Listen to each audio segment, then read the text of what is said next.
na nią szkolić, a później strzec polskiego nieba. Zgadza się z tymi tematami, których no niestety nie możemy ujawnić.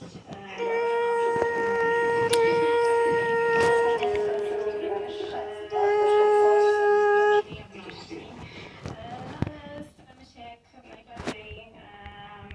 najlepiej wykonać swoje zadanie i wyszkolić, dowództwo generalne szkoli, dlatego wyszkolić przyszłą kadrę, która będzie latała na tym samolocie. Bardzo dziękuję. Major Agnieszka Wróblewska, dowództwo generalne rodzaju sił zbrojnych.